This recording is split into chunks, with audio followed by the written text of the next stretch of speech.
अच्छा जी, मरियम नवाज साहिबा ने ये ट्वीट किया हुआ है जिसमें उन्होंने लिखा है कि एवरी पिन्ना, पिन्ना होता है वो जो डोर का राउंड बॉल सा बना होता है जिसपे डोर आपने लपेटी होती है और उस डोर से आप पतंग उड़ाते हैं। अब बहुत सारी जो नई जनरेशन के लोग हैं उनको इतना पता भी नहीं है कि पतंग उड़ाई कैसे जाती है। हम तो बहुत ज्यादा पतंग उड़ाते थे, पतंग को कैसे उड़ाना है, पेचा कैसे लगाना है, बहुत सारी चीजें उस जमाने में एंटरटेनमेंट होती थी। मोबाइल फोन तो होते नहीं थे, हम पतंग बड़ा उड़ाते थे।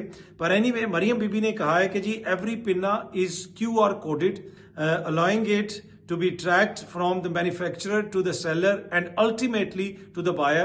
All manufacturers are registered with the government and are fully compliant with approved safety regulations and specifications in the view in view of the increased demand. तो उन्होंने ये कहा है कि हर जो पिन्ना खरीद रहे हैं, जो लोग डोर खरीद रहे हैं, वो पिन्ने के ऊपर QR कोड है, तो आप उससे ट्रैक कर सकेंगे कि जनाब ये किस बंदे ने पतंग उड़ाई है और ये किसकी डोर है।